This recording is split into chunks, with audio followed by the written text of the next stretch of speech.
बच्चों last class में कहाँ तक हुआ था?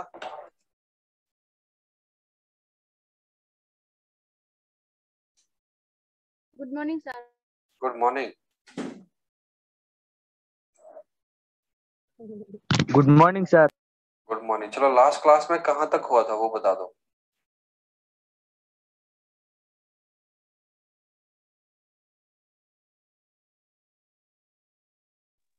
अरे कितने कहाँ तक हुआ था? लास्ट पॉइंट क्या लिखा है?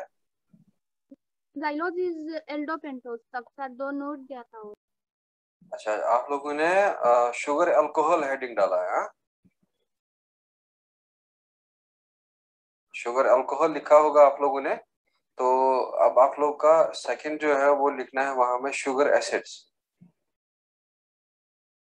जरा देख लो, आप लोगों ने हेडिंग डाला होगा शुगर अल्कोहल। तो यहाँ पे लिख लेना they are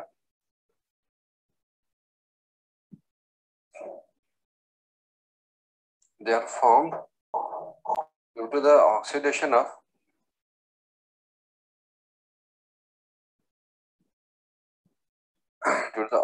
of simple sugars.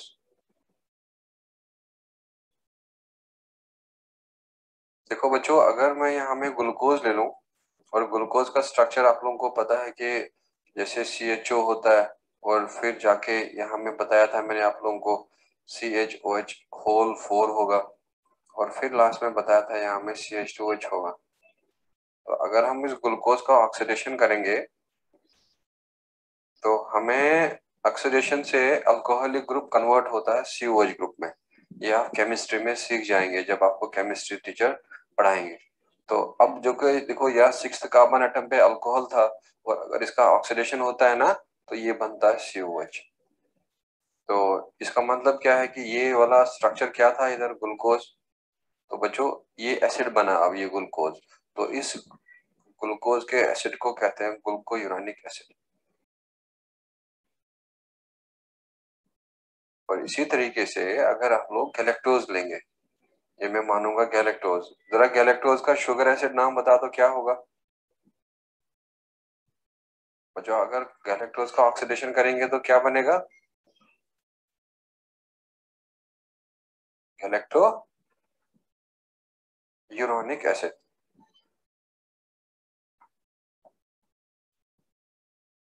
ग्लूकोयूरानिक acid और गैलेक्टो यूरानिक एसिड। जरा शुगर अल्कोहल क्या ऑक्सीडेशन से बना था या शुगर अल्कोहल बना था रिडक्शन से? रिडक्शन से। रिडक्शन से सर। और लेकिन शुगर एसिड याद रखे ना, ये बनते हैं ऑक्सीडेशन से। तो अब आपको ये दोनों नाम याद रखना है, एक ये वाला ग्लूकोयूरानिक एसिड और दूसरा याद रखना है आपको galacturonic acid and these are sugar acids.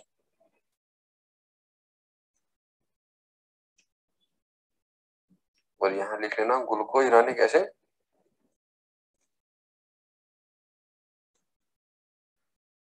And galacturonic acid.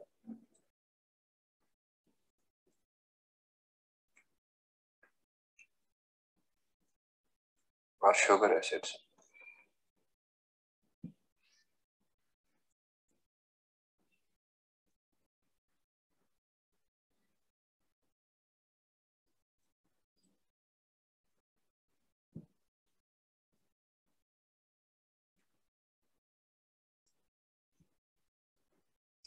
Are you done with this? जरा ग्लूकोज का शुगर अल्कोहल का नाम बता दो क्या है?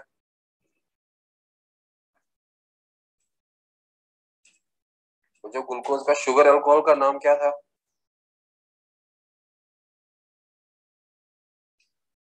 मुझे ही याद रखना है या आप लोग भी याद रख लेंगे? ग्लूकोज का शुगर अल्कोहल का नाम था सॉर्बिटॉल, गैलेक्टोज का था गैलेक्टिटॉल या डाल्सिटॉल और जाइलोज का था जाइलिटॉल और मैनोज का था मैनिटॉल। लेकिन ग्लूकोज के शुगर एसिड को कहते हैं ग्लूकोयूरानिक एसिड और गैलेक्टोज को कहते हैं galacturonic acid. Are you done with this? Now write the third one, amino sugars.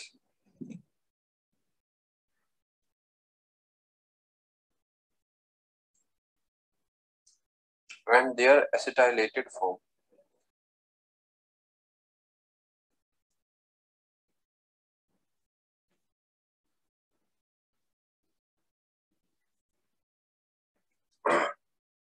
तो यहाँ पे लिख लेना they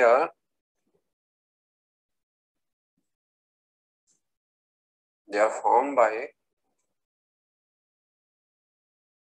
amination and acetylation of simple sugars.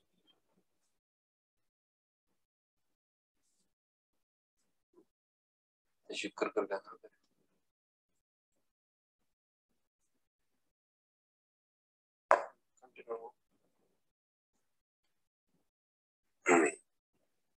अब देखो इधर, या अगर मैं आप लोगों को दिखा दूं कि ये ग्लूकोज है और रफली बता दूंगा मैं, एग्जैक्टली आप लोगों को बता चुका हूं मैं कि ग्लूकोज का कैसा रिंग स्ट्रक्चर होता है। तो बच्चों इस ग्लूकोज का फिलहाल हम लोग कार्बन एटम 1 2 लेंगे इधर, और कार्बन एटम 2 में इधर OH है और इधर H है, और ये हमें फिलहाल चाहिए, तो इसीलिए इसी को हम कंसिडर करेंगे। तो अब ये ग्लूकोज जो है इधर, इसका कार्बन एटम सेकंड पे अब हम लोग अमाइनो ग्रुप अटैच कर देंगे, और कुछ ऐसे होगा। अमाइनो ग्रुप लाएंगे और बच्चों ये अमाइनो ग्रुप ग्लूकोज के सेकंड कार्बन एटम पे रिएक्ट करता है। तो मैं यहाँ पे बता दूंगा कि ये ग्लूकोज है और ये ग्लूकोज का सेकंड कार्बन एटम है, और इस ग्लूकोज के सेकंड कार्बन एटम पे अब आएगा amino group instead of NH2 और इंस्टेड ऑफ OH। तो अब देखो बच्चों, यहाँ में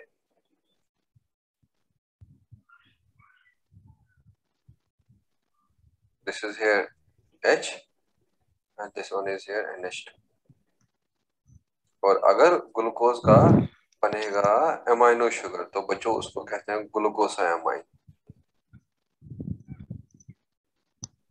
और अब अगर हम लोग इसमें एसिटेट लाएं, एसिटिक एसिड लाएं, CH3COOH लाएं, तो यहाँ में वो कुछ ऐसे बनता है।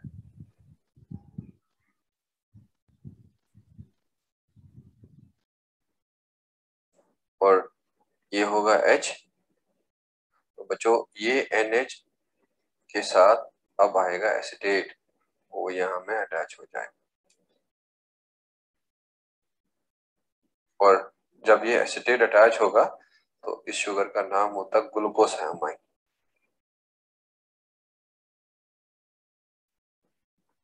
या N-एसिटाइल ग्लूकोसामाइन, और इसको शॉर्टली हम NAG कहते हैं, NH। जरा आप लोग गैलेक्टोज का खुद लिख लो ये दोनों नाम। Now tell me what will be the amino sugar name of galactose and what will be the acetylated form of name of this glucose. क्या होगा गैलेक्टोज का नाम?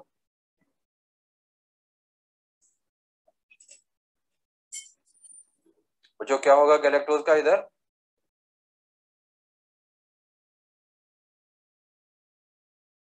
आप लोगों को आवाज आ रही है मेरी?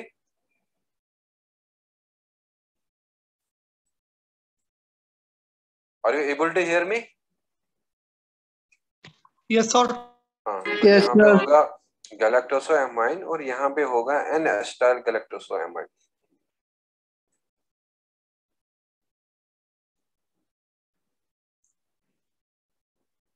N-एसिटाइल गैलेक्टोसामाइन। अब आपको ये NAG बोलना नहीं है बच्चों। क्या है NAG का full form? What is the full form of NAG? हाँ, N-एसिटाइल ग्लूकोसामाइन। और जब अगर गैलेक्टोज का तो N-एसिटाइल गैलेक्टोसामाइन। तो ये नाम दो आप लोगों को कम से कम याद रखना है। और बाकी अगर आप इस तरीके को याद नहीं रखना चाहते हैं कोई इश्यू नहीं, ये आपको केमिस्ट्री में नीड है या आपको जूलॉजी में नीड नहीं है, ठीक है। तो लेकिन आप लोगों को ये दो नाम याद रखना, बॉटनी में भी नीड है और जूलॉजी में भी नीड है। तो लेकिन ऊपर वाला स्ट्रक्चरल वाइज वो आपको केमिस्ट्री में करना है। So I hope you will be done with this. मैं नेक्स्ट स्लाइड पे चला जाऊं? Yes, sir. तो ये था मॉडिफाइड शुगर्स का नाम। पहले मैं आपको मोनोसैकेराइड पढ़ाया था। मोनोसैकेराइड्स में आपको मैंने बताया था they are of two types, one is aldose, one is ketose. और एल्डोस में बताया था मैंने एल्डिहाइड ग्रुप होता है, और कीटोस में बताया था कीटो ग्रुप होता है। और फिर आप लोगों को मैंने दूसरा बताया था कि मोनोसैकेराइड का लीनियर स्ट्रक्चर होता है जिसे फिशर फॉर्मूला कहते हैं, और मोनोसैकेराइड का रिंग स्ट्रक्चर होता है जिसे हम लोग कहते हैं हेवर्थ फॉर्मूला। और फिर देखा था आप लोगों ने अल्फा बीटा, और फिर आप लोगों को मैंने एक टॉपिक पढ़ाया जिसका नाम था मॉडिफाइड शुगर्स। मैंने आप लोगों को आइसोमेरिज्म इन मोनोसैकेराइड बताया था या नहीं बच्चों? ये वाला टॉपिक हम लोगों ने किया या नहीं? Isomerism in monosaccharides. No sir. चलो अब आप लोग हेडिंग कर लो वहां में, आइसोमेरिज्म इन मोनोसैकेराइड्स। और इसमें से आप लोग पहला वाला isomerism, you will right D and L isomerism.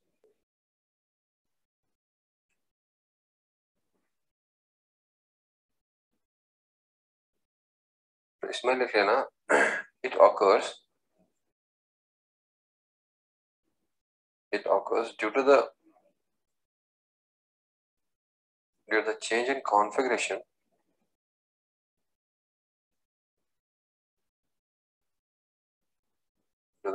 configuration at second last और या penultimate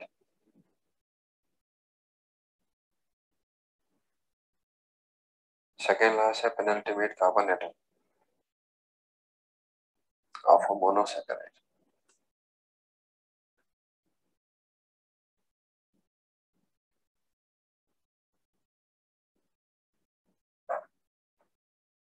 तो बच्चों अब इसमें मैं आपको एक सिंपल शुगर बता दूंगा जिसे हम लोग ग्लाइसरॉल्डिहाइड कहते हैं। अब देखो ग्लाइसरॉल्डिहाइड का अगर आपको स्ट्रक्चर याद होगा कुछ इस तरह बताया था।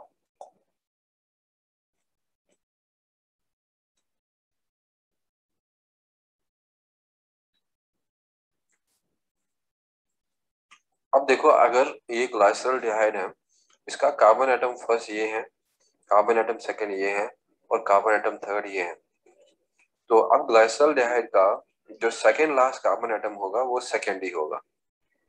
लास्ट वाला तो थर्ड है, सेकंड लास्ट क्या है? सेकंड है। तो बच्चों इसमें अगर सेकंड कार्बन एटम पे, पेनल्टीमेट कार्बन एटम पे कॉन्फ़िगरेशन चेंज हो जाए और OH इस साइड आए और H इस साइड आए, और तब इस आइसोमेरिज्म को कहते हैं हम लोग DNL आइसोमेरिज्म। और इस ग्लाइसरॉल्डिहाइड को हम लोग कहेंगे डी ग्लाइसरॉल्डिहाइड। और बच्चों इसको हम लोग कहते हैं एल ग्लाइसरॉल्डिहाइड।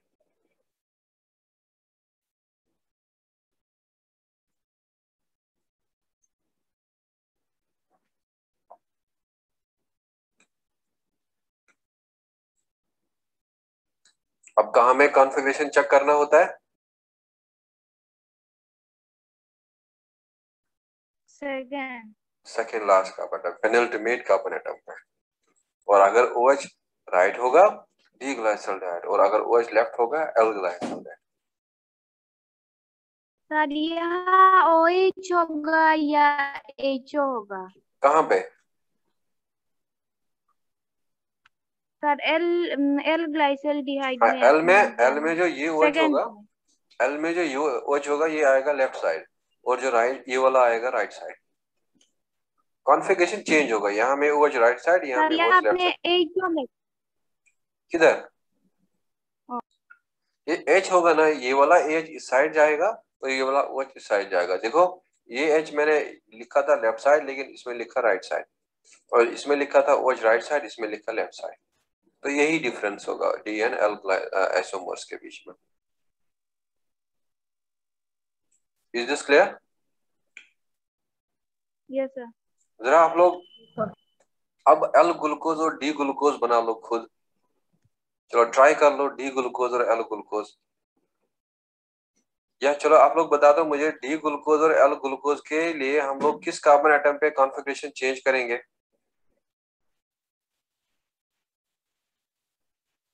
बच्चों डी ग्लूकोज और एल ग्लूकोज के लिए हम लोग कौन से कार्बन एटम में कॉन्फ़िगरेशन चेंज करेंगे?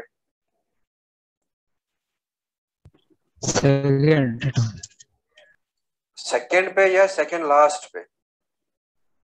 Second last.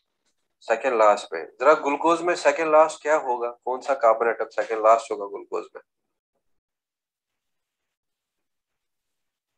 ग्लूकोज में कितने कार्बन एटम है टोटल? 6 तो सेकंड लास्ट कौन सा होगा? 5 5। तो अब आप लोगों को 5 पे क्या करना है? Configuration change. तो अगर 5 पे OH क्या होगा राइट साइड, तो क्या होगा? D glucose. तो बच्चों अगर 5 पे क्या होगा OH लेफ्ट साइड, तो क्या होगा? L glucose. तो बाकी सब सेम रहेगा, बाकी चेंज नहीं करना है। तो OH होगा, H होगा, और यहाँ में OH होगा, और यहाँ में H होगा, और यहाँ में OH होगा and it will be your H, and simultaneously it will be OH here, it will be H, and it will be OH here, and it will be H, and this will be OH here, and this will be H. जितना मेहनत करेंगे आप उतना आप लोगों में perfection आएगा, और जितना आप लोग ट्राई नहीं करेंगे उतना आप लोग इम्परफेक्ट रहेंगे। एक सिंपल सा लॉजिक है, मेहनत करना है और अपने आप को सही लाना, परफेक्शन में ले आना है। And this is D glucose and this is L glucose.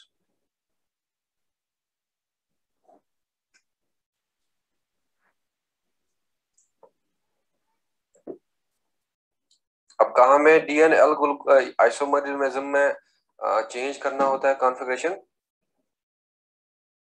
Second last carbon atom पे, जिसे हम पेनिल्टमेट कार्बन एटम कहते हैं। तो ग्लूकोज में सेकेंड लास्ट 5 ही होगा, राइबोस में सेकेंड लास्ट 4 ही होगा, एरिथ्रोज में सेकेंड लास्ट 3 ही होगा, और ग्लाइसोल्डिहाइड में सेकेंड लास्ट सेकेंड ही था। तो दिस इज रिगार्डिंग द, अब आप नेक्स्ट पॉइंट लिख लेना, इन ह्यूमन बॉडी,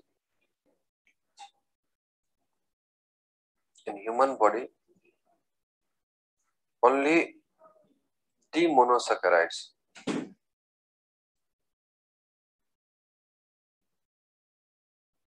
या आप लोग लिख सकते हैं only D sugars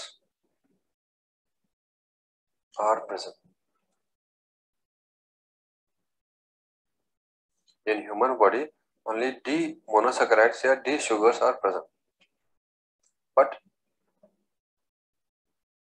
in nature both D and L monosaccharides are present, या L sugars are present.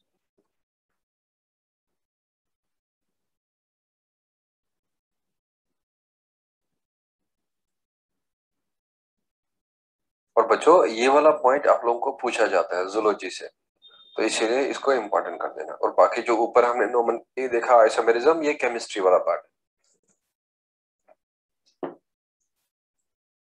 In human body only D monosaccharide D sugars are present, but in nature both D and L monosaccharides are present.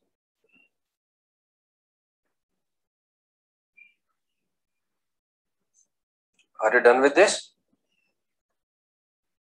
No, sir. अब हमारे body में कौन सा खाली sugars present होता है? D वाले, एल वाले, या both D and L? both D and L. कहाँ भाई हमारे बॉडी में कहाँ लिखा है मैंने? Sir, both D and L, only D. D लिखा, लेकिन नेचर में क्या होता है? Both D and L. Nature में D दोनों and- होगा, लेकिन ह्यूमन बॉडी में खाली डी वाला प्रेजेंट होता है। Should I move the next slide? Yes, sir. आप लोग एक्टिव रहो, ऐसा मत सोचो कि खाली लिखना है, और दिमाग बिल्कुल रहो कि पहले समझना है और उसके साथ साथ लिखना भी है। चलो क्वेश्चन लिख लो आप। Which of the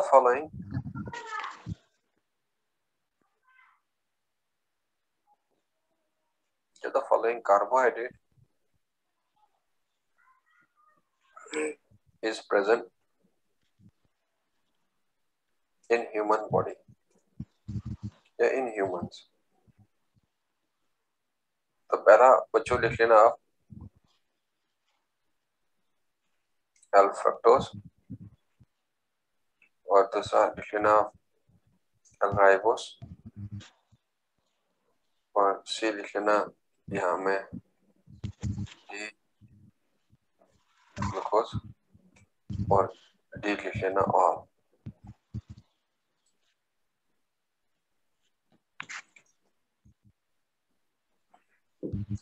क्या होगा? सी। आंसर होगा सी। बच्चों नो डाउट हमारे बॉडी में राइबोस भी होता है। क्या हमारे बॉडी में डी राइबोस होगा या एल राइबोस होगा? D ribose. D ribose. हम लोग फ्रूट्स खाते हैं तो फ्रूट खाने के बाद हमारे बॉडी में फ्रुक्टोज भी आ सकता है, लेकिन वो फ्रुक्टोज हमारे बॉडी में किसके फॉर्म में रहेगा? डी या एल के फॉर्म में? डी के फॉर्म डी में। फॉर तो इसीलिए खाली डी ग्लूकोज लिखा को मतलब डी ही ग्लूकोज ही आंसर होगा, ऑल नहीं होगा इसका। चलो लिखो the next question you will write there. Calculate the total number of isomers in a linear glucose.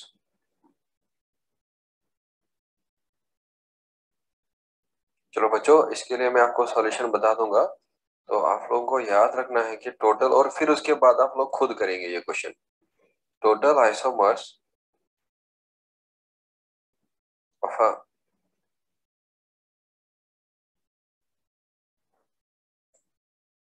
monosaccharide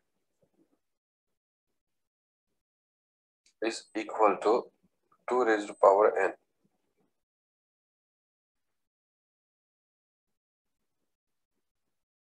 and where n is number of chiral carbon atom.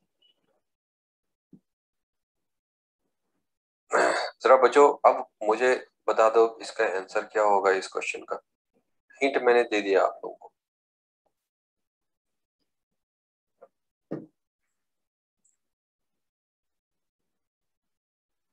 Total isomers of monosaccharide is equal to raise power n, और n बता दो मुझे। n है number of chiral carbon atom. Now tell me total isomers of glucose.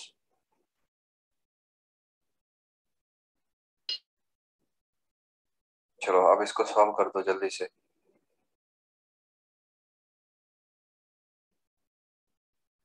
क्या होगा answer?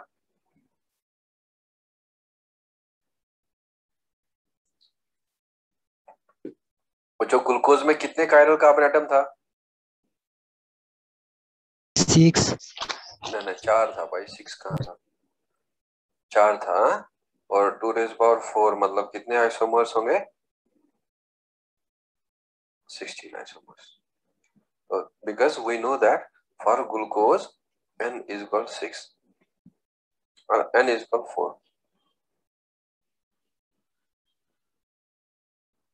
और ये आप लोग देख लेना अपना जो लीनियर स्ट्रक्चर था उसमें मैंने आप लोगों को मार्क भी कराया था। अब ग्लूकोज में कितने कायरल कार्बन एटम होते हैं? 4, और इसीलिए आइसोमर्स टोटल कितना होगा? 16। जैसे डी ग्लूकोज है, जैसे अल ग्लूकोज है, जैसे गैलेक्टोज है, जैसे मैनोज है, और जैसे फिक्कोज है, तो काफी सारे आइसोमर टोटल होंगे 16 आइसोमर्स।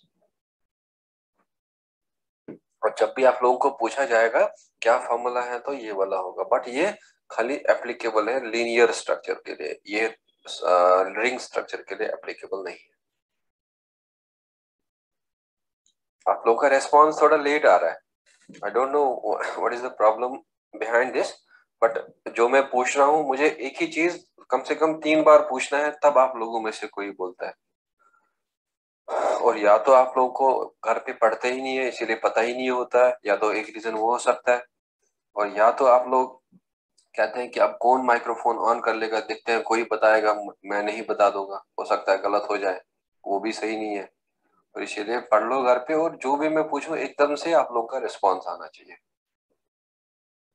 क्योंकि आप लोगों को पता है कि ना मैं आपके फिजिकली सामने हूं और ना आप लोग मेरे फिजिकली सामने। जो इंटरनेट है वो हमने कनेक्ट करके रखा है, तो अब हम लोगों का जो कोऑर्डिनेशन होना चाहिए वो बड़ा सही रहना चाहिए, और वो तब रहेगा सही जब आप लोग मेरे साथ अच्छी तरीके से कन्वर्सेट करेंगे। और अगर आप बोलेंगे ही नहीं तो फिर अच्छी तरीके से वहां पे कन्वर्सेशन नहीं हो पाएगा। तो should I move to the next slide? Yes sir. हाँ, तो Yes, ये sir. था बच्चों पहला आइसोमेरिज्म और जिसको हमने नाम दिया डी एंड एल आइसोमेरिज्म। तो अब आपको एक क्वेश्चन आता है और वो क्वेश्चन ना आप लोगों को ऑप्टिकल आइसोमेरिज्म पे आता है। तो वो ऑप्टिकल आइसोमेरिज्म पे आपको मैं समझा देता हूँ क्या होता है और फिर क्वेश्चन देखेंगे हम कौन सा आपको याद रखना है। तो इसको हम लोग ऑल्सो कहते हैं small D and small L isomerism, और इसको हम लोग ऑल्सो प्लस और माइनस आइसोमेरिज्म कहते हैं। It is more needful in chemistry, लेकिन कुछ एक पॉइंट है जो बायोलॉजी में आपको पूछा, बस मुझे वो एक्सप्लेन करना है। देखो इसमें इन दिस isomerism,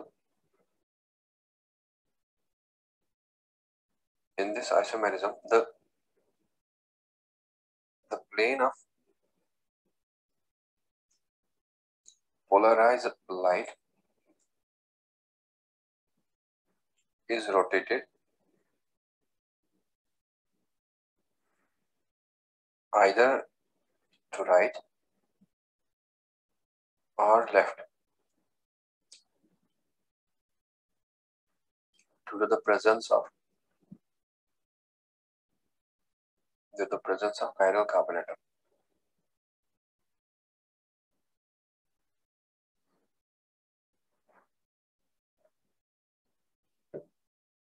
बच्चों, क्या आप लोगों में से कोई बता सकता है मुझे कौन सा कार्बोहाइड्रेट कहा था मैंने आप लोगों को जिसमें कायरल कार्बन एटम होता ही नहीं है?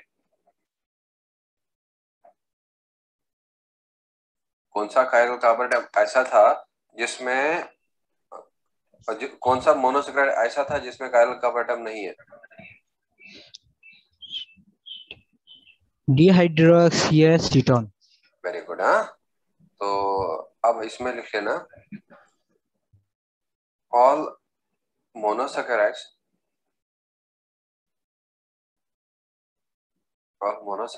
except dihydroxyacetone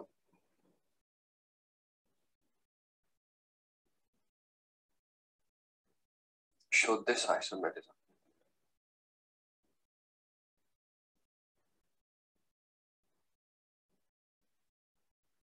ठीक,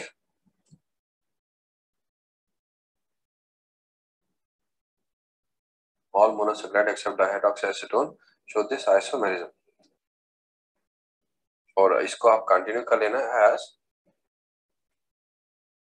dihydroxyacetone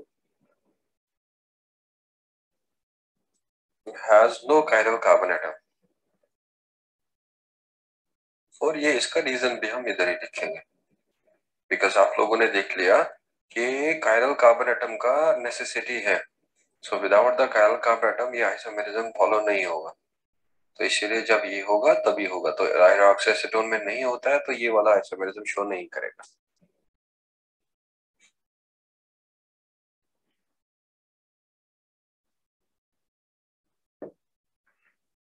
are you done with this? Yes, sir. Yes, sir. हाँ, अब देख लो बच्चों, मैं आप लोगों को यहाँ पे थोड़ा सा इसका एक ओवरव्यू बता दूंगा कैसे आप इसको समझ पाएंगे।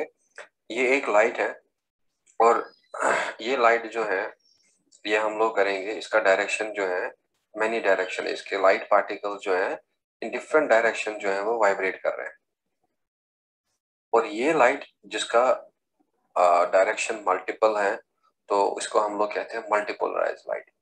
तो अब इस मल्टीपोलराइज लाइट को अगर हमें एक ही डायरेक्शन देना हो कि इसका लाइट पार्टिकल्स एक ही डायरेक्शन में वाइब्रेट करना है, तो इसका मैक्सिमम जो अदर वेवलेंथ है वो एब्जॉर्ब करवाना है, एक ही वेवलेंथ वाली लाइट को छोड़ देना है।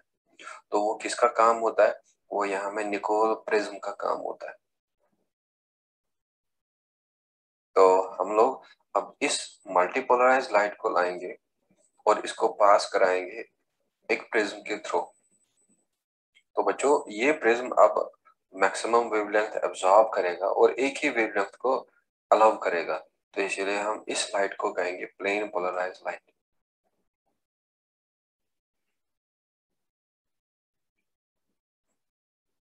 और ये वाला लाइट को हम लोग कहेंगे मल्टीपोलराइज लाइट।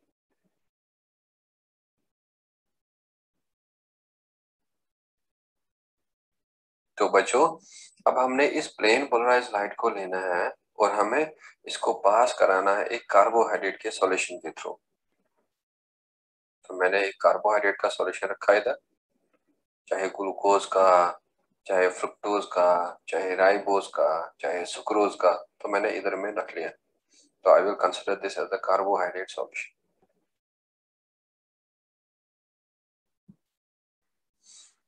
अब इस कार्बोहाइड्रेट के सॉल्यूशन के थ्रू जब हम ये प्लेन पोलराइज लाइट पास करेंगे तो ये लाइट जो है डेविएट होगा या नहीं भी हो सकता है। तो फिलहाल मैं कहूंगा ये डेविएट जो है लाइट कुछ इस तरह हुआ, और यहाँ में एक मैं मान लूंगा डेविएट ही नहीं हुआ, और यहाँ मैं मान लूंगा डेविएट हुआ।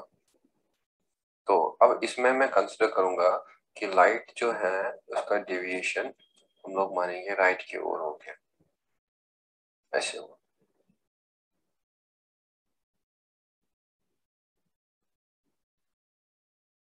तो बच्चों यहाँ हम मानेंगे लाइट का डेविएशन ही नहीं हुआ, जैसे लाइट था और वैसे ही वाइब्रेट कर रहा है, लेकिन वहां में राइट किस साइड चला गया, राइट साइड। और यहाँ में हम लोग मानेंगे लाइट का डेविएशन हुआ लेकिन लेफ्ट साइड हो गया। जैसे हवा, अगर हम लोग एक साइड बैठे हैं, हवा आया है और वो हमें दूसरे साइड फेंक रहा है, तो मतलब उसने हमारा डायरेक्शन चेंज किया। तो यहाँ अगर कार्बोहाइड्रेट में कायरल कार्बन एटम होगा तो वो लाइट की डेविएट करता है। अब अगर ये लाइट डेविएट हो गया राइट, तो बच्चों इस आइसोमर को हम लोग कहेंगे डेक्स्ट्रोरोटेटरी आइसोमर, और या हम इसको कहते हैं स्मॉल डी आइसोमर, और या हम इसको कहते हैं प्लस आइसोमर। और बच्चों ये वाला हम लोग मानेंगे कि दिस इज ऑप्टिकली इनएक्टिव, और ये मतलब लाइट को डेविएट नहीं कर रहा है। तो यहाँ पे अगर हम देखेंगे, यहाँ में देंगे लेवोरोटेटरी, और यह हम इसको मानते हैं स्मॉल एल, और बच्चों यह मानते हैं माइनस आइसोमर।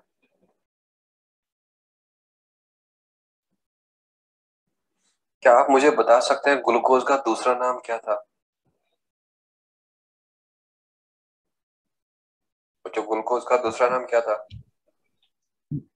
ब्लड शुगर, और ग्रेप्स, और Dextrose. Very good, dextrose, dextrose. हाँ, और जरा फ्रुक्टोज का बता दो दूसरा नाम क्या था? Levulose. लेवुलोज, गुड। अब बच्चों बता दो मुझे, क्या फ्रुक्टोज अब लेवोरोटेटरी होगा या फ्रुक्टोज अब डेक्स्ट्रोरोटेटरी होगा?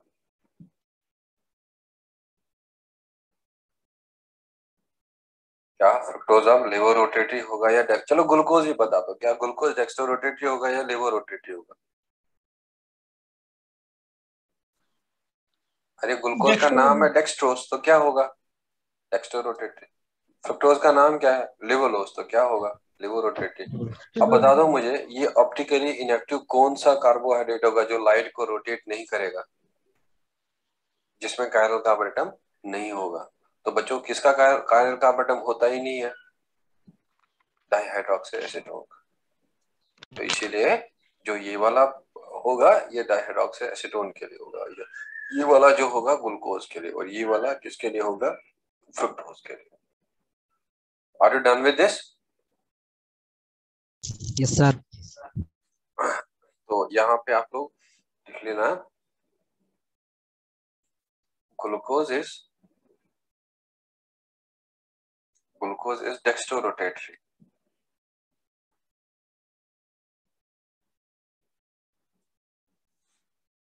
Glucose is dextrorotatory, thus called as dextrose। और बच्चों यहाँ लिख लेना फ्रुक्टोज इज लेवोरोटेटरी,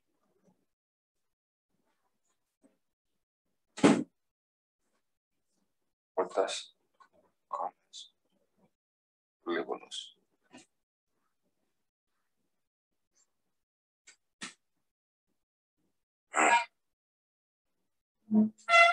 तो ये आप लोग याद रख लेना। तो बाकी डाइहाइड्रोक्सी एसीटोन वाला पॉइंट और फ्रुक्टोज लेवलोज का पॉइंट, ये बड़ा इंपॉर्टेंट है और ये आप लोगों को याद रखना। जूलॉजी से यही क्वेश्चन पूछा जाता है आप लोग। तो this was regarding the dextro rotatory isomer optical isomerism, और जिसमें प्लेन पोलराइज्ड लाइट का डेविएशन होता है, या तो राइट की ओर या तो लेफ्ट की ओर।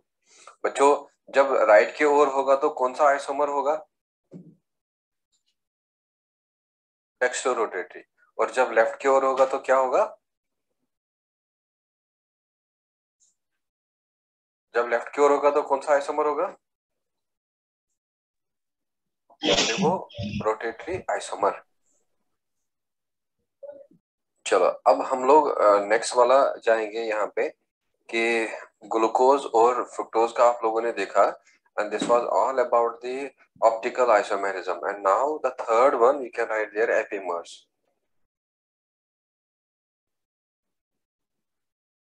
और epimers में लिखे ना,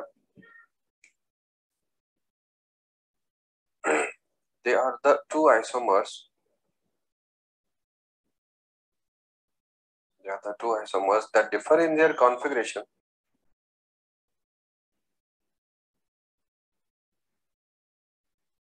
that differ in their configuration only at single carbon atom.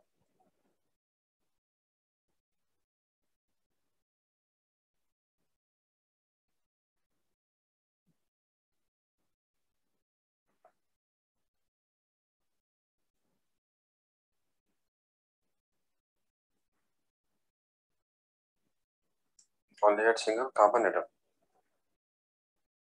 जरा आप लोग माइक्रोफोन ऑन कर, ये कैमरा ऑन कर लो मोबाइल का।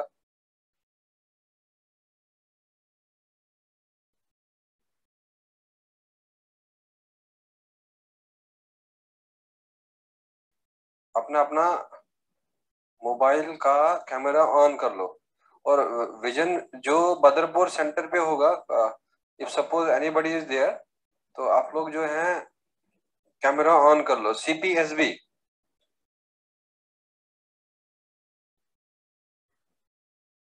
बदरपुर सेंटर पे, if there is anyone,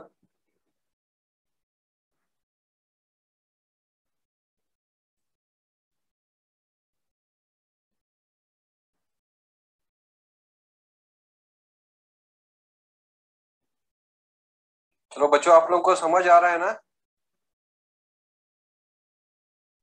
yes sir. जहां पे भी दिक्कत आप लोगों को याद रखना ही है बस, दिमाग अपना कूल रख लो, रिलैक्स रख लो, और आप लोगों का दिमाग जो बड़ा फ्रेश है और दिमाग यंग है, तो आप मेरे से ज्यादा समझ सकते हैं और आप मेरे से ज्यादा याद रख सकते हैं, ये अपने आप पे आप बिलीव कर लो।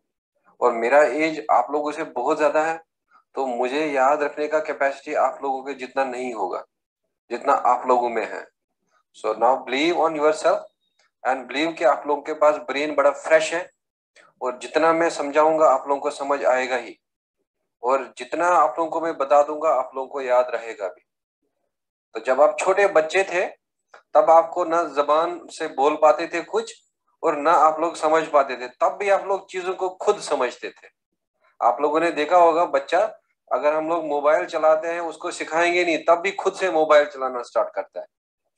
तो इसीलिए लर्निंग वाला एज जो है वो यंग यंग चाइल्डहुड में होता है, और लर्निंग वाला कैपेसिटी धीरे धीरे धीरे धीरे एज के हिसाब से खत्म होता है।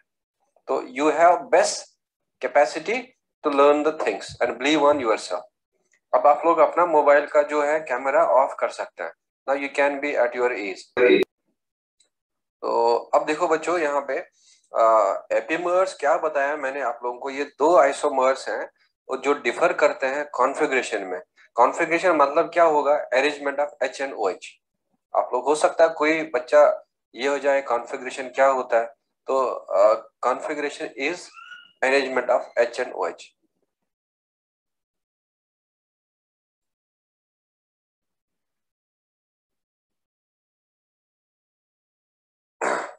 H and OH या कोई और एटम भी हो सकता है, H and OH on carbon atom और इन केस ऑफ कार्बोहाइड्रेट्स। और अगर किसी और कंपाउंड में दूसरे एटम होगा तो उसको भी हम कॉन्फ़िगरेशन कहेंगे। और अब देख लो बच्चों, एग्जांपल इस एपिमर्स का, और यहाँ पे आप एग्जांपल लिखेंगे ग्लूकोज एंड गैलेक्टोज और C4 epimers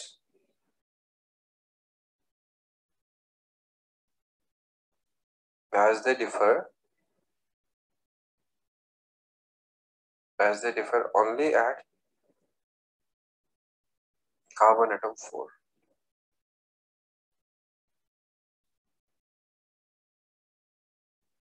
तो यहाँ पे नेक्स्ट एग्जांपल लिख सकते हैं आप, ग्लूकोज एंड मैनोस और C2 epimers as they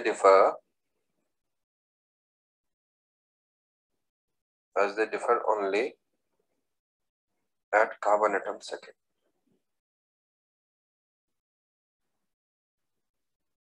और यहाँ में 4 के ब्रैकेट में आप 4th भी लिख सकते हैं, और यहाँ पे सेकंड यानी कि कार्बन एटम 2 पे।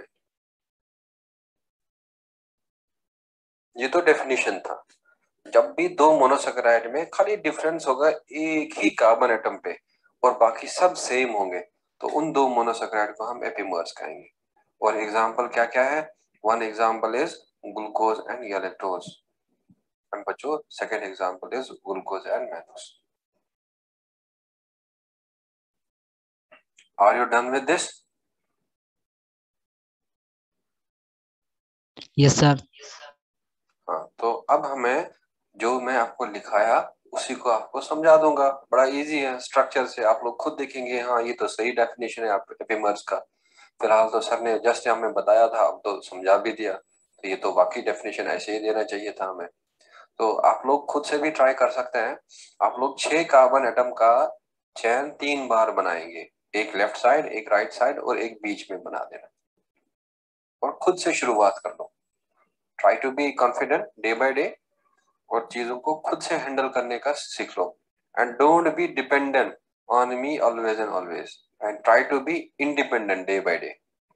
और जितना आप इंडिपेंडेंट रहेंगे दैट मीन्स आप लोगों का कॉन्फिडेंस, मोरल वगैरह हाई होते जा रहा है दिन ब दिन। और अगर आप हमेशा मेरा वेट करेंगे, सर बनाएंगे फिर हम लिखेंगे, तो वो आप लोगों के लिए उतना अच्छा नहीं है।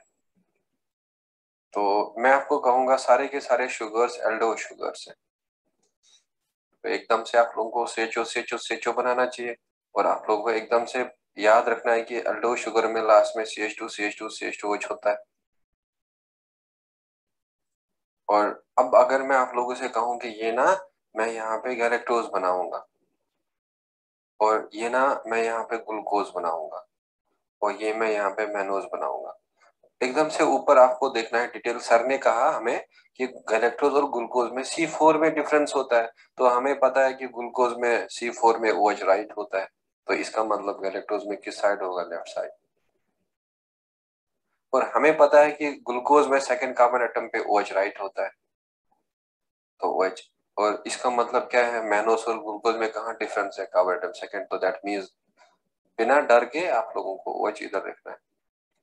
अब बच्चों बता दो मुझे, बाकी कार्बन एटम पे कॉन्फ़िगरेशन सेम होगा या बाकी कार्बन एटम पे कॉन्फ़िगरेशन डिफरेंट होगा?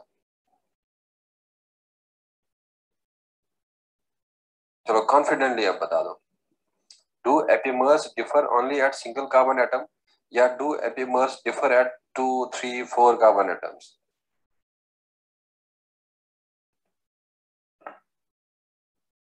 ऊपर डेफिनेशन पढ़ सकते हैं आप। एपिमर खाली एक ही कार्बन एटम पे डिफर करता है, या एपिमर बहुत सारे कार्बन एटम पे डिफर करता है? एक ही कार्बन एटम पे।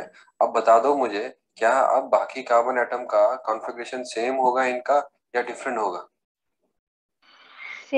सेम ही होगा, है ना? तो खाली डिफरेंस होता है ग्लूकोज और गैलेक्टोज के बीच में 4 पे, और ग्लूकोज और मैनोस के बीच में सेकेंड पे। तो इसीलिए इन दोनों का बाकी कॉन्फ़िगरेशन सेम होगा, इन दोनों का कॉन्फ़िगरेशन सेम होगा। तो वही अगर आप बनाएंगे तो ग्लूकोज में बताया था यहाँ में OH इधर होगा, H इधर होगा, ग्लूकोज में बताया था OH इधर होगा, H इधर होगा, और गैलेक्टोज में भी वैसे ही होगा, और ग्लूकोज में OH राइट था और यहाँ पे था। अब बता दो क्या ये डी गैलेक्टोज है या डी ग्लूकोज है? क्या ये डी गैलेक्टोज है या एल गैलेक्टोज है, ये वाला? अब अपना दिमाग चलाओ तो बता दो मुझे, क्या ये डी गैलेक्टोज है या एल गैलेक्टोज है? L galactose. कैसे एल गैलेक्टोज है? चलो आप मुझे एक्सप्लेनेशन दे दो कैसे। आपने गुड, आपने ट्राई किया, बता दो आप कैसे एल गैलेक्टोज है। सही होगा गलत होगा डोंट वरी, बट अब बताओ क्यों आपने बताया ये एल गैलेक्टोज है? सर OH लेफ्ट है। किस में, गैलेक्टोज में? कहाँ Yes, में? sir. जब आप डी एंड एल बताएंगे, किस कार्बन एटम पे बताया था मैंने आप लोगों को कॉन्फ़िगरेशन चेक करना? एक स्पेसिफिक नाम दिया था उस कार्बन एटम का, penultimate, second carbon, second last carbon atom. जरा बच्चों गैलेक्टोज में बता दो आप, सेकेंड लास्ट कार्बन एटम कौन सा होगा? 5, sir. 5 होगा। अब अपने आप को सही कर दो, क्या ये डी गैलेक्टोज है या एल गैलेक्टोज? अपने आप को आप सही कर दो, बड़ा इजी है आप। चलो कोई बच्चा बता सकता है मुझे क्या ये डी गैलेक्टोज है या एल गैलेक्टोज है?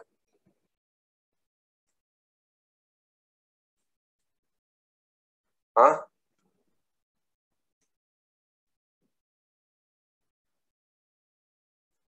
अरे डी डी में कहाँ पे होता है पेनल्टीमेट में, राइट साइड या left side?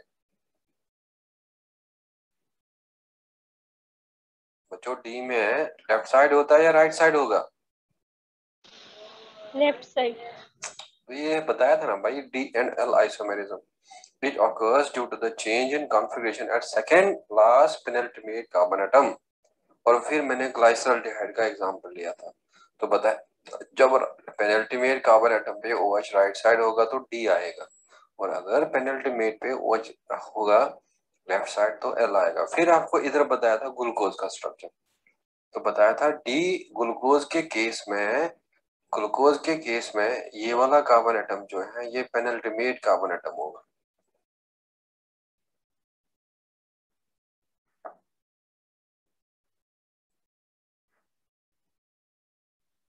And this is here penultimate carbon atom. और बच्चों ग्लूकोज के केस में ये पेनल्टीमेट कार्बन एटम होगा। तो अब अगर पेनल्टीमेट कार्बन एटम पे OH राइट होगा D, अगर OH लेफ्ट होगा तो L होगा। अब बता दो आप लोग मुझे, ये गैलेक्टोज अब D है या L है? बड़ा इजी है, इतना प्यार से समझाया, इतना और भी रिपीट कराया, अब बता दो D होगा L होगा?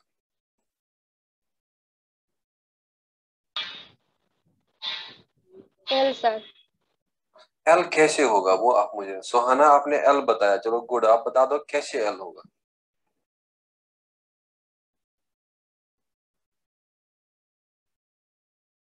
आप लोगों को डी एंड एल में कहाँ में कॉन्फ़िगरेशन चेक करना होता है? कौन सा कार्बन एटम कहा था मैंने, कहाँ में चेक करना होता है? Second last. Second last. अब आप ही बता दो मुझे, इस गैलेक्टोज में सेकेंड लास्ट कौन सा कार्बन एटम है? 5, sir. 5। क्या 5 में आपको OH राइट दिख रहा है या लेफ्ट दिख रहा है? राइट। राइट। Right. क्या ये डी होगा या एल होगा? D होगा। डी होगा, तो डी गैलेक्टोज। अब बता दो मुझे ये ग्लूकोज कौन सा है इधर, क्या ये ग्लूकोज डी है या एल है? डी है। वेरी गुड, डी है।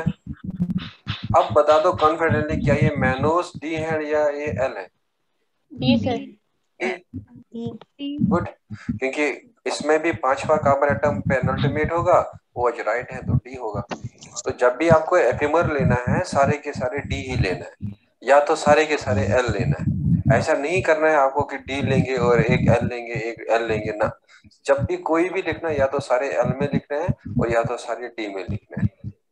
अब देख लो बच्चों, यहाँ में ये गैलेक्टोज और ग्लूकोज के बीच में आपको खाली डिफरेंस मिलेगा 4 पे।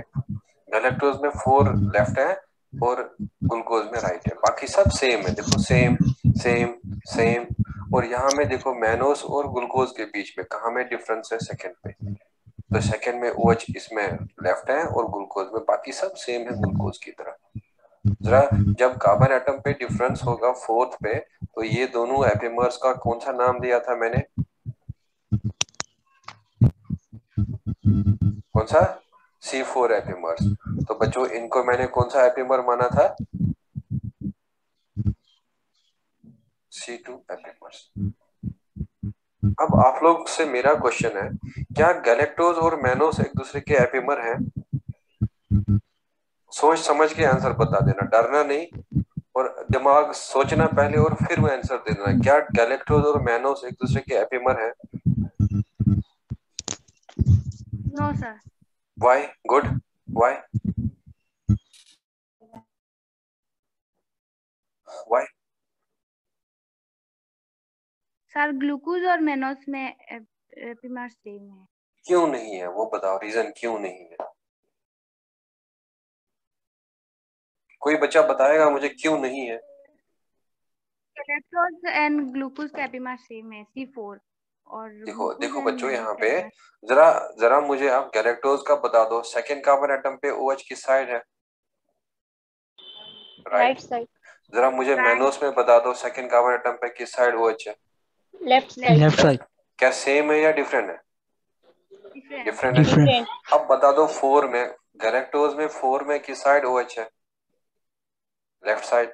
जरा अब बच्चों बता दो मुझे, मैनोस में 4 में OH किस साइड है? Right side. Right side. क्या अब इन दोनों के बीच में डिफरेंस खाली एक कार्बन एटम पे है या more than one carbon atom पे है? More than one. More than one. तो हम इनको इसीलिए एपिमर नहीं कह सकते, बिकॉज एपिमर हम उनको कहते हैं जो डिफर करते हैं only at a single carbon atom. They are the two isomers that differ in their configuration only at a single carbon atom. तो इसीलिए हम लोग ये नहीं कह सकते हैं कि गैलेक्टोज और मैनोस एक दूसरे के एपिमर है, बट ये दोनों एक दूसरे के एपिमर है और ये दोनों एक दूसरे के एपिमर है।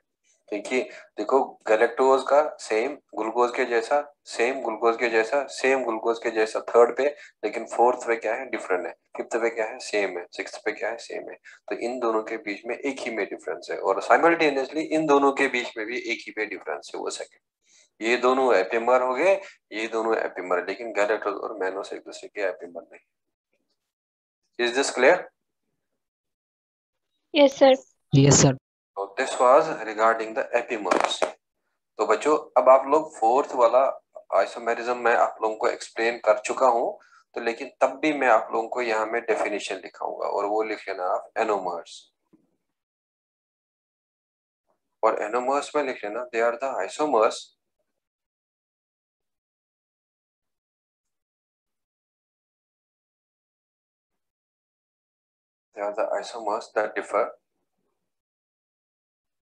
that differ at carbonyl carbon atom, या that differ at carbonyl या anomeric carbon atom।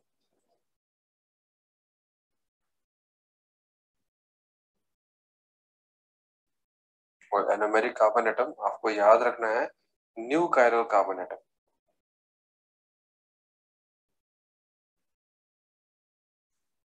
New chiral carbon atom in ring structure,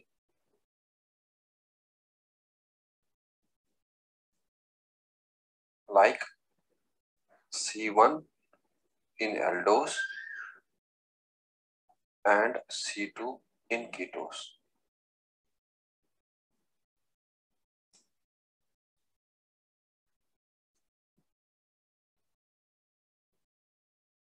They are the isomers that differ at carbonyl or anomeric carbon atom।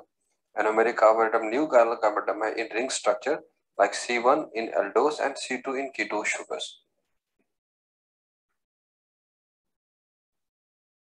So इसमें लिख लेना the two anomers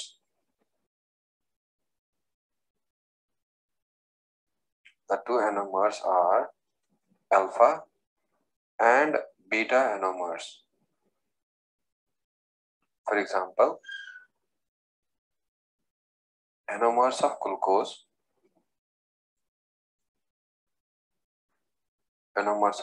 are alpha glucose and beta glucose। बच्चों alpha glucose में किस side होता था OH carbon atom 1 पे, ऊपर या नीचे? ऊपर। ऊपर, गुड। और ना ना नीचे होता है अल्फा में, और बीटा में किस साइड होता है? 1 पे, ऊपर में होता रिंग है। में ऊपर होगा।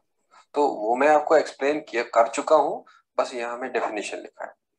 तो जब भी OH नीचे होता है उसको हम लोग कहते हैं अल्फा ग्लूकोज या अल्फा ग्लूकोपाइरेनोज सिखाया था, और जब OH नीचे होता है उसको कहते हैं बीटा ग्लूकोज या beta glucopyranose. Are you done with this? Yes, sir. जरा आप लोग बता दो मुझे, एल्डो शुगर में एल्डिहाइड ग्रुप कौन सा कार्बन एटम पे होता है, 1 पे या 2 पे?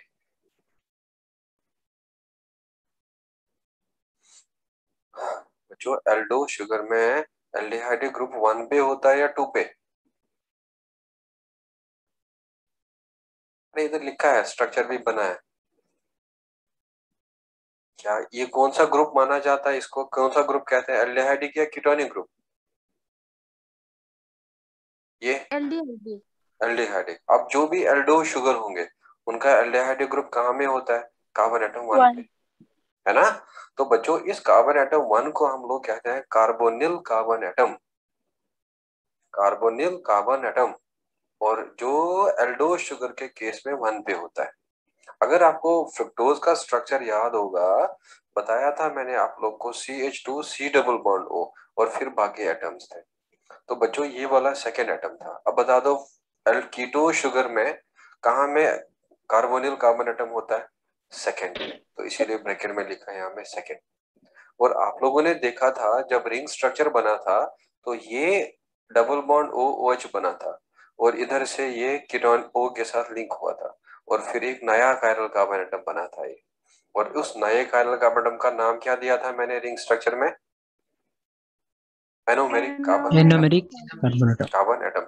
और उस एनोमेरिक कार्बन एटम की वजह से अब दो नए आइसोमर आ जाता है, और एक का नाम है अल्फा और दूसरे का नाम है बीटा एनोमर्स। और जैसे ग्लूकोज का अल्फा ग्लूकोज और beta glucose. And this was all about the isomerism in the monosaccharides. तो बच्चों अब हमें जो सेकेंड वाले कार्बोहाइड्रेट का क्लास है वो है ओलिगोसैकेराइड्स। तो आप लोग यहाँ पे लिख लेना heading up types and structure of oligosaccharides. जरा ओलिगोसैकेराइड में कितना बताया था मैंने आप लोगों को मोनोसैकेराइड्स होता है? 2 to 9। वेरी गुड, 2 to 9 ना। तो अब हमें सारा चीज, क्या ये माइक्रोमोलिक्यूल थे या मैक्रोमोलिक्यूल थे? माइक्रोमोलिक्यूल। माइक्रोमोलिक्यूल। क्या वाटर सॉल्युबल था या वाटर इनसॉल्युबल था? वाटर सोल्यूबल था सर। Very good. क्या ये शुगर्स थे या दे were non sugars? Sweet sugar था। वेरी गुड, दे वर स्वीट, दे वर शुगर्स। और अब देखना है हमें इनका स्ट्रक्चर, और इनका हमें देखना है टाइप्स क्या होंगे। तो देखो इसमें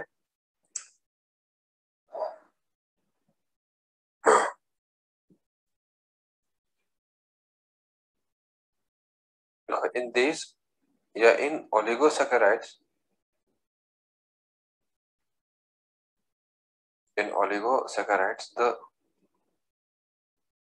the 2 to 9 monosaccharide, 2 to 9 monosaccharide units are connected with each other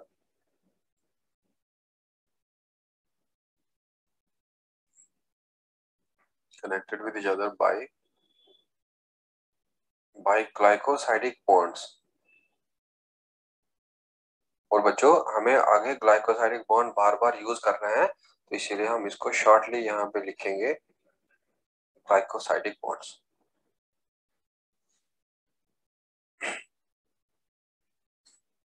Glycosidic bonds that are formed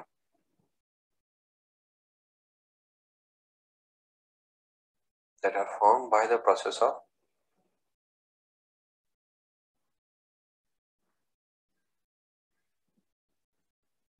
process of dehydration।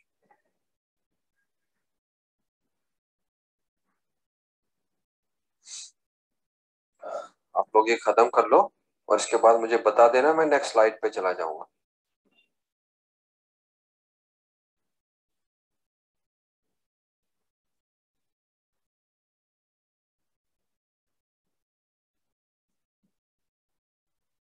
In oligosaccharide, the 2 to 9 monosaccharide ends are connected with each other by glycosidic bonds that are formed by process of, are you done with this?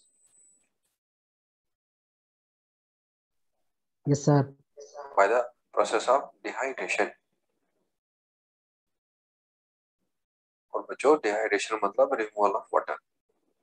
अभी मैं आपको सिखाऊंगा कैसे glycosidic bond के समय water निकलता है। Sir, can you? Yeah, just wait 1 minute।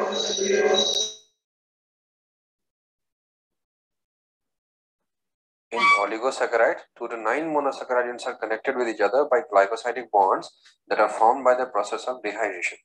And dehydration is removal of water।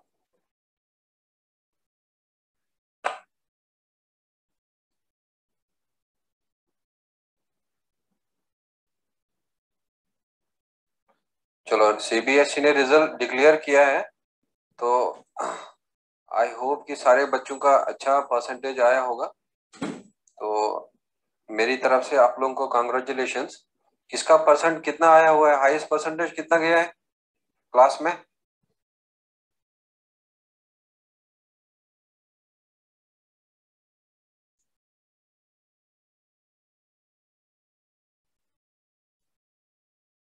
बच्चों परसेंटेज का पता चला आप लोगों को?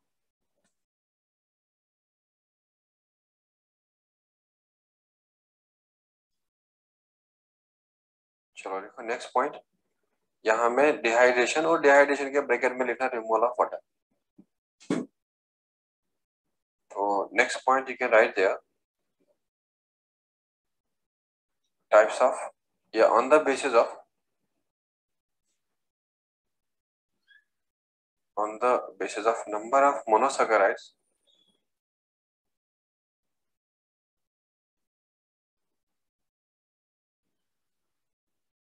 on the basis of number of monosaccharides, the oligosaccharides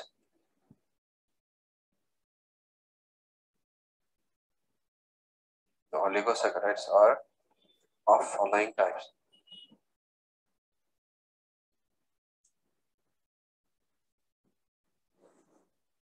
तो इसमें आप लोग एक जगह पे लिख लेना ओलिगोसैकेराइड,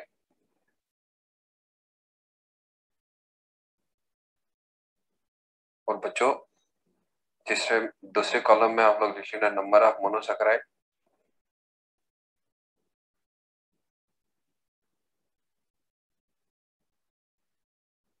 और इसमें लिख लेना एग्जांपल्स।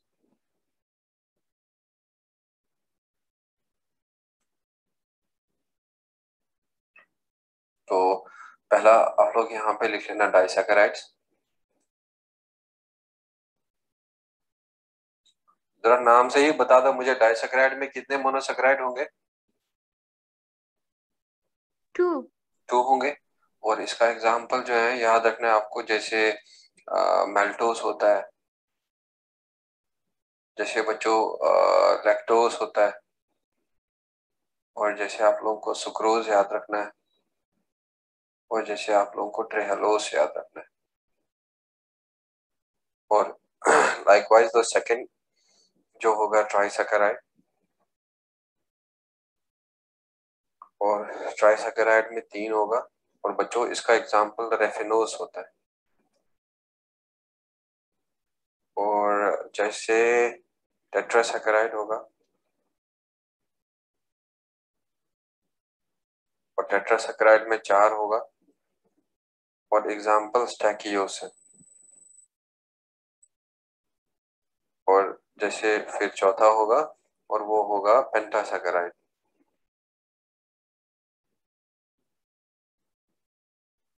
और पेंटासैकेराइड में 5 होगा। और बच्चों इसका वर्बस्कोस होता है एग्जाम्पल। और फिर लिख लेना सो ऑन, यानी कि मतलब और भी हैं, फिलहाल जो कॉमन है वो आप लोगों को याद रखना है।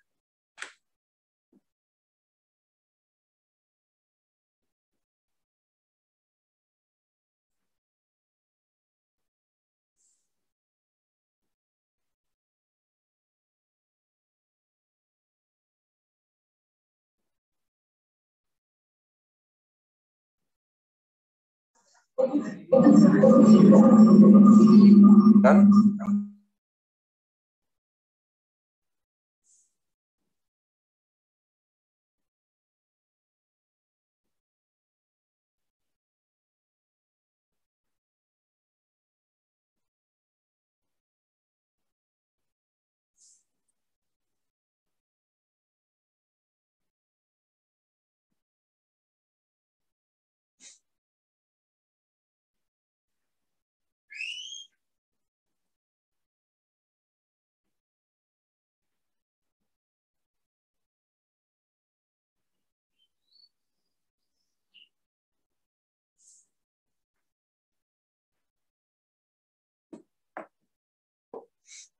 बच्चों, are you done with this?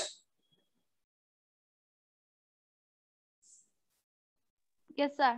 हाँ, तो अब आप लोग को यहाँ में ज्यादातर जो याद रखना है एग्जाम्पल्स, वो याद रखना है डाइसैकराइड का, और ये इंपॉर्टेंट है।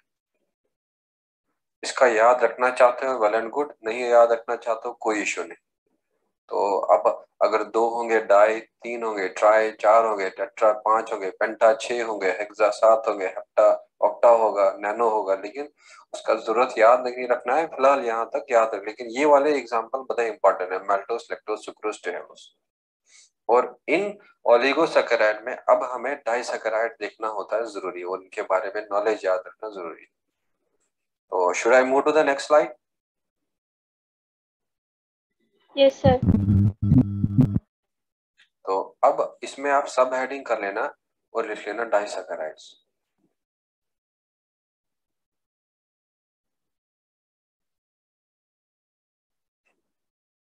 अगर किसी बच्चे को कोई चीज छूट रहा है और वो नहीं लिख पा रहा है या कहीं याद, वो मुझे व्हाट्सअप कर देगा, और फिर अब मैं इसी का बोर्ड यूज कर रहा हूँ ज़ूम का, तो मैं अब इसको सेव कर रहा हूँ। हाँ, तो अगर किसी को चाहिए तो वो मुझे व्हाट्सअप कर देगा, मैं उसको सेंड कर दूंगा।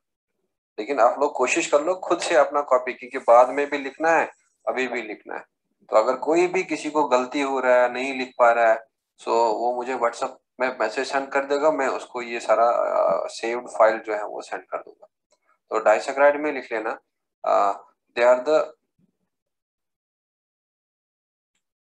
The ओलिगोसैकराइड्स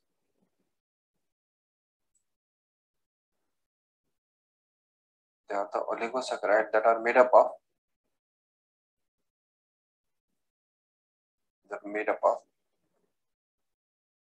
two monosaccharides.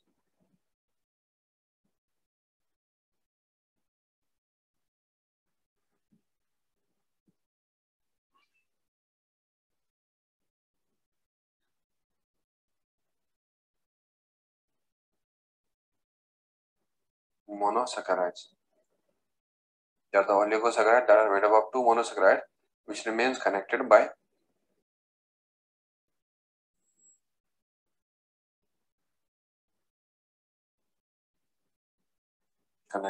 one glycosidic bond.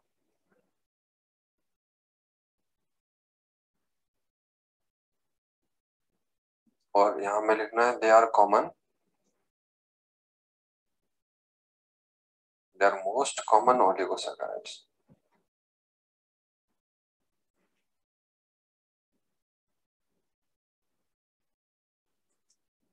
और अब हम इसका एग्जाम्पल देखेंगे।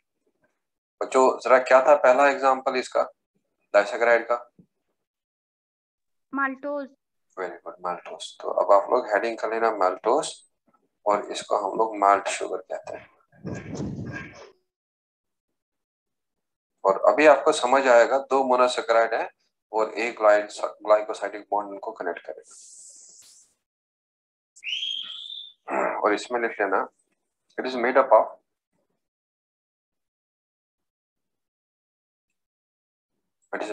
two alpha glucose that are connected by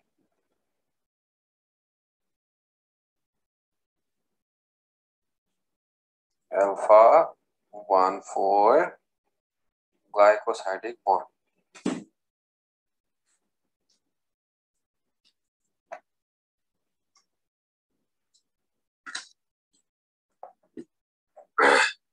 It is made up of two alpha glucose that are connected by alpha 1,4 glycosidic bond. It is obtained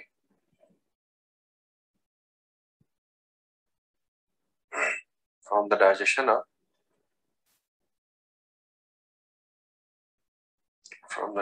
of starch. और बच्चों या तो glycogen के डाइजेशन से भी मिलता है। जैसे मैं आप लोगों को यहाँ में रिएक्शन लिखूंगा जो हमें आगे डाइजेशन में देखना है। और डाइजेशन में हम लोग क्या करेंगे कि स्टार्च जो है और इसके जो है पानी वगैरह आएगा और वो इसको ब्रेक करेगा। और जब पानी के हेल्प से ये ब्रेक हो जाएगा स्टार्च, और यहाँ पे एक एंजाइम का जरूरत होता है, तो उस एंजाइम का नाम है अल्फा सलाइवरी अमाइलेज।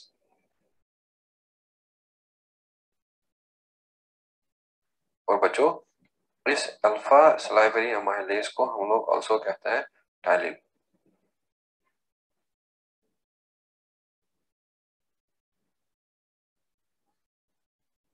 और ये कन्वर्ट हो जाता है मैल्टोज। ठीक, और ये डाइजेशन बिना वाटर के नहीं होगा, तो यहाँ हम वाटर ऐड करें। Suppose n number of water लिखें। अब किसके डाइजेशन से मिलता है हमें मैल्टोज? स्टार्च के डाइजेशन। जो ही हम खाना खाएंगे, प्लांट का फूड खाएंगे, प्लांट बेस्ड फूड, तो जैसे पोटैटो है, पोटैटो में स्टार्च होता है, और जो ही हम पोटैटो खाएंगे तो उसका स्टार्च हमारे माउथ में डाइजेस्ट होगा, और वो स्टार्च डाइजेशन होने से मैल्टोज निकलेगा। फिर जब इंटेस्टाइन में पहुंचेगा और मैल्टोज निकलेगा। तो इसलिए मैल्टोज का कोई इंडिविजुअल एग्जिस्टेंस नहीं होता है, लेकिन स्टार्च के ब्रेकडाउन से मिलता है। Should I move to the next slide? Yes. तो अब मैं आपको ये वाला पॉइंट समझा देता हूँ कि it is made up of 2 alpha glucose that are connected by alpha 1,1,1,4 glycosidic bond. तो अब आपको ये समझ आएगा। अब देख लो बच्चों, यहाँ पे ये स्ट्रक्चर सेम हम रिपीट करेंगे जो मैंने आपको सिखाया। और क्यों सिखाया था? इसीलिए सिखाया था क्योंकि मुझे ओलिगोसैकेराइड आपको समझाना था। अब ये ग्लूकोज है, जरा कौन सा ग्लूकोज है? अल्फा ग्लूकोज है या बीटा ग्लूकोज है? अल्फा ग्लूकोज है या बीटा ग्लूकोज है? बच्चों ऊपर से अल्फा ग्लूकोज गुड है। हाँ, उमर उमर साले जो है, कुछ डाउट है शायद आपका? उमर कोई डाउट है आपका?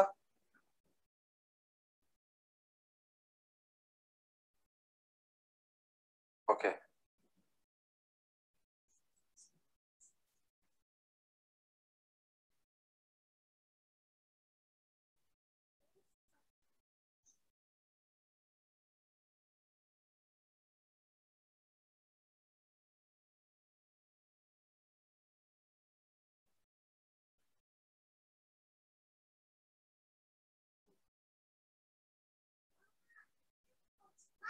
हो गया।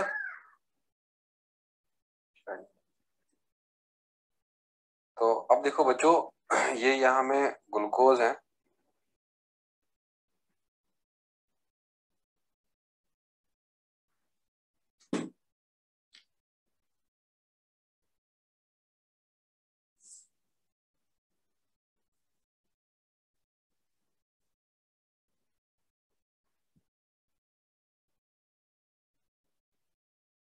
यहाँ मैं ग्लूकोज का स्ट्रक्चर बना लूंगा और ये ग्लूकोज का स्ट्रक्चर मैं अल्फा बना दूंगा। तो अगर मुझे अल्फा बनाना है तो OH नीचे करना है और ये 1 होगा। तो बच्चों ग्लूकोज का स्ट्रक्चर आप लोगों को पता है कि 4 में OH होता है और वो नीचे होता है, और बाकी का मैं नहीं दिखाऊंगा, वो आप लोगों को मैंने दिखाया हुआ है। तो लेकिन यहाँ में भी एग्जाम जब आप लिखोगे तो इधर में सारा कुछ मेंशन करना है, OH नीचे, OH ऊपर, H नीचे, CH2H ऊपर। तो अब मैं यहाँ में दूसरा ग्लूकोज लाऊंगा और वो दूसरा ग्लूकोज भी अल्फा ही है। बहुत इजी है। और अगर आप मोनोसैकेराइड प्रैक्टिस किए होते हैं तो ये आप लोग ओलिगोसैकेराइड इजीली बनाएंगे। तो दूसरा भी अल्फा ही है, तो मतलब OH नीचे होगा और यहाँ में H होगा और यहाँ में OH होगा। 4th कार्बन एटम है ये वाला। तो अब ये आप लोगों को दिख रहा है कौन सा ग्लूकोज? Alpha glucose. तो बच्चों ये भी क्या दिख रहा है, अल्फा ग्लूकोज। अब देखो ये अल्फा ग्लूकोज का OH और ये अल्फा ग्लूकोज का OH ये आपस में रिएक्ट करेगा, और जब ये दोनों रिएक्ट करेगा तो यहाँ में वाटर निकल जाएगा। तो बच्चों वाटर निकलने वाले प्रोसेस को क्या कहा था,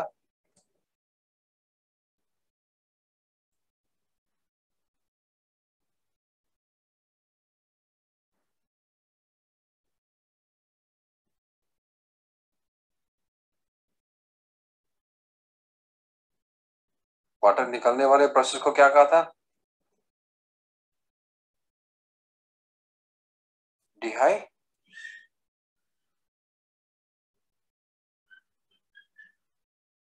डिहाइड्रेशन कहा था।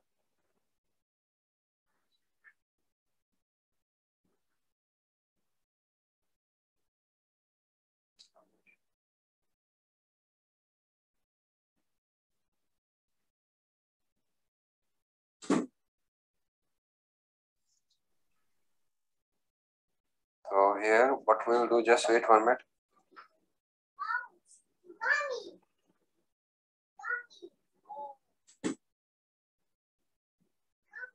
यहाँ वाटर है और वाटर के निकलने वाले प्रोसेस को डिहाइड्रेशन, वेट डिहाइड्रेशन है। तो डिहाइड्रेशन से अब क्या होगा बच्चों, अब देखो यहाँ से ये H और ये OH इस अल्फा ग्लूकोज का निकल जाएगा, और जब ये निकल जाएगा तो स्ट्रक्चर कुछ ऐसे होगा।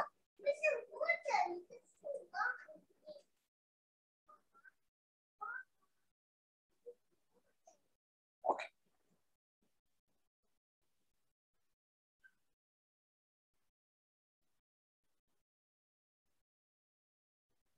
अब ये OH जो है ये O, और ये मैं इधर लिख लूंगा, और बच्चों ये H और OH सेम रहेगा और ये 4 रहेगा।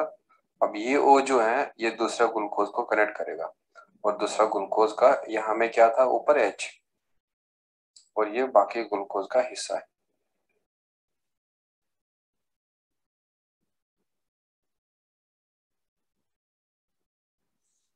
और ये होगा, यहाँ अल्फा नहीं लिखना है, यहाँ 1 लिखना है।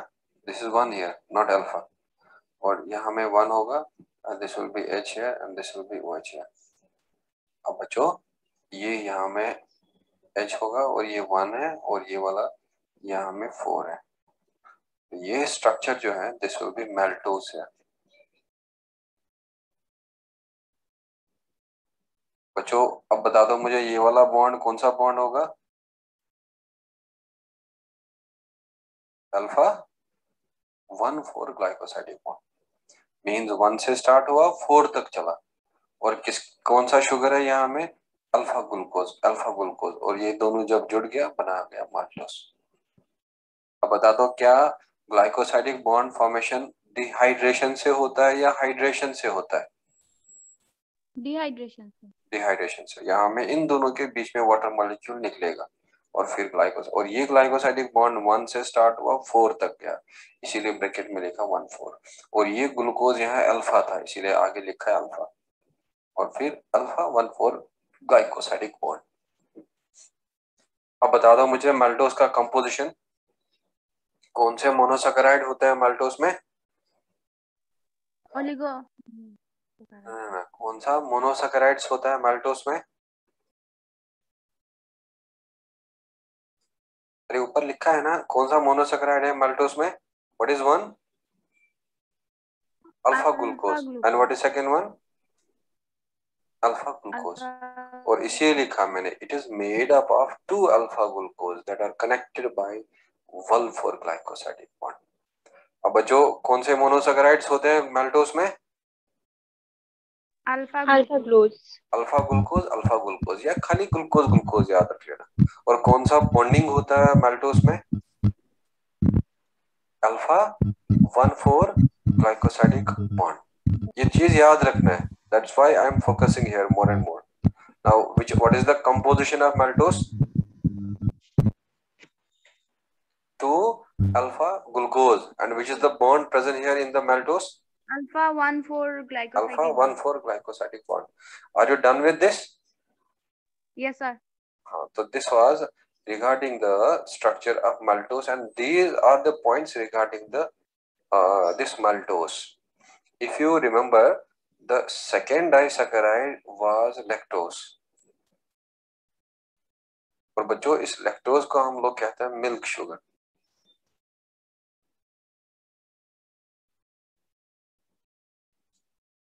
और इसमें आप लोग लिख लेना, it is composed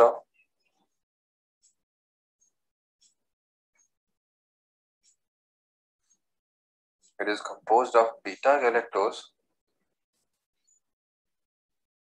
and beta glucose.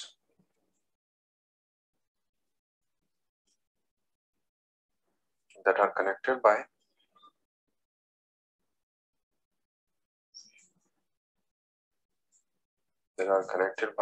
beta 1,4 glycosidic bond.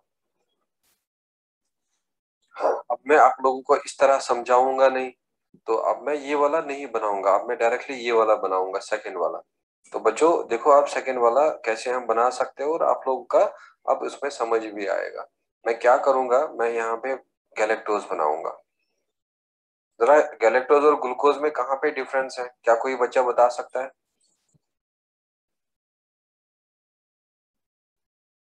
Galactose और ग्लूकोज में कौन से कार्बन एटम पे डिफरेंस होता है? अभी बताया था कुछ देर पहले ही। बच्चों कौन से एपिमर्स थे ग्लूकोज एंड गैलेक्टोज? C2 या C4? Very good. हाँ, तो कहाँ कहाँ डिफरेंस होता है ग्लूकोज और गैलेक्टोज में? C4 में। तो अगर मैं मानूंगा कि ये बीटा गैलेक्टोज है, और बच्चों इसको मैं कंसिडर करूंगा बीटा ग्लूकोज। अब आप लोगों को पता है कि ग्लूकोज में जो कॉन्फ़िगरेशन होता है 4 पे, और वो आप लोगों को पता है कि OH नीचे होता है। तो इसका मतलब अगर ग्लूकोज में OH नीचे होता है, फ्रुक्टोज ये गैलेक्टोज में ऊपर होगा, और बाकी ग्लूकोज के जैसा रिंग होगा। अब दोनों क्या है? बीटा। तो अगर ये भी बीटा है, ये भी बीटा है, तो बच्चों आप लोग अभी बनाना नहीं है, और मैं आपको सिखाऊंगा डायरेक्टली अब लैक्टोज का स्ट्रक्चर कैसे होगा। तो अब देखो यहाँ पे अगर मैं यहाँ में OH बनाऊंगा, या चलो मैं पहले यहाँ में H लिखूंगा, और मैं यहाँ में OH लिखूंगा, और मैं इसमें OH लिखूंगा, और मैं यहाँ पे लिखूंगा कि ये है OH और ये है OH। अब देखो ये OH गैलेक्टोज का रिएक्ट करेगा इस OH के साथ, और यहाँ वाटर बाहर आएगा, और जब वाटर बाहर आएगा तो ये वाला O अब कनेक्टेड होगा इस ग्लूकोज के साथ। तो the story will be like this. तो इनके बीच में अब ये O आएगा, और ये O इनको कनेक्ट करता जाएगा। और अब ये ग्लूकोज कौन सा ग्लूकोज है? अल्फा ग्लूकोज है या बीटा ग्लूकोज है? बीटा बीटा तो OH क्या होगा? ऊपर, और यहाँ में क्या होगा? 1, और यहाँ में क्या होगा? 1। तो अब बच्चों बता दो ये कौन सा बॉन्ड होगा इधर? Beta 1,4 glycosidic bond. और ये कौन सा शुगर होगा? Lactose. So this will be lactose, and इसमें बीटा गैलेक्टोज होता है और बीटा ग्लूकोज होता है, और बॉन्ड इसमें बीटा 1,4 ग्लाइकोसाइडिक बॉन्ड होता है। और जो ह्यूमन का मिल्क होता है, मदर्स मिल्क, तो उसमें 7% लैक्टोज होता है। तो ह्यूमन मदर्स मिल्क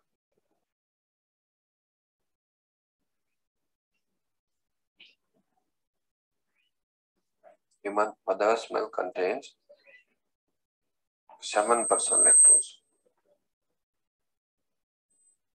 और 7% केमिस्ट्री में आप सीखेंगे कि 7 ग्राम in 100 ml of milk।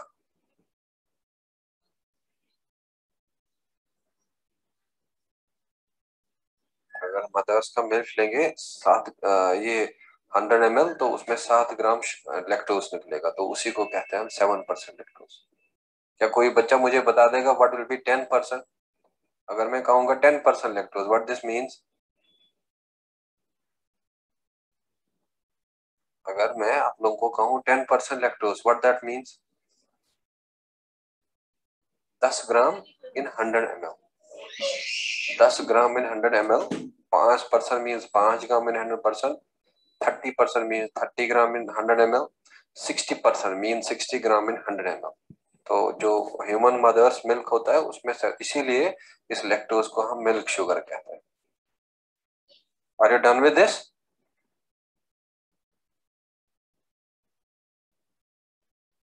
Yes sir. चलो आप लोग जरा मुझे ट्राइसैकेराइड का एग्जांपल बताएंगे। व्हाट आर द, चलो पहले डाइसैकेराइड का सारे एग्जांपल बता दो। What are the examples of disaccharides? maltose, lactose, sucrose, and very good. And what is the example of trisaccharide? raffinose, raffinose. बच्चों ग्लूकोज और गैलेक्टोज कौन से एपिमर्स हैं? C4 या C2? C4। C4, और गैलेक्टो ग्लूकोज और मैनोज कौन सा है? C2, C2। जरा कौन सा मोनोसैकेराइड ऑप्टिकल आइसोमेरिज्म शो नहीं करता है?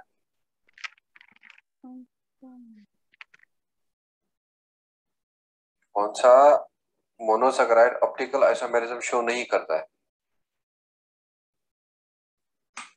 Dihydroxy acetone. क्या ग्लूकोज डेक्स्ट्रो रोटेटरी है या ग्लूकोज लेवो रोटेटरी है? Dextro rotatory. और फ्रुक्टोज क्या है? लेवो रोटेटरी। तो इसीलिए फ्रुक्टोज का दूसरा नाम क्या है? लिवोलोज। और ग्लूकोज का दूसरा नाम क्या है? डेक्स्ट्रोज। क्लियर? तो आप लोग इसको रिवाइज करना, स्ट्रक्चर को कंटिन्यूअसली बनाते रहना रफ कॉपी पे, और ताकि आपके दिमाग में ये प्रिंट हो जाए। जो बच्चा जितना रफ कॉपी पे प्रैक्टिस करता जाएगा, अगर पहली बार आप बना रहे हैं और देखना पड़ रहा है कॉपी पे, दूसरी बार बना रहे हैं आप देखना पड़ रहा है कॉपी पे, तीसरी बार आप ऑटोमेटिकली खुद बनाएंगे बिना कॉपी देखे हुए। तो लेकिन it needs patience, it needs concentration and it needs hard work. Is there any doubt? चलो I will end this meeting now, take care. किसी कोई बच्चा है इधर जिसने पहला क्लास मिस किया है बायोमोलिक्यूल का?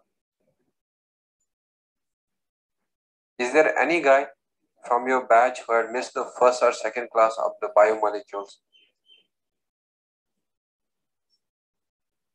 Chalo, it's okay then. Take care and I will end this meeting now. thank you, sir. Thank you. Welcome.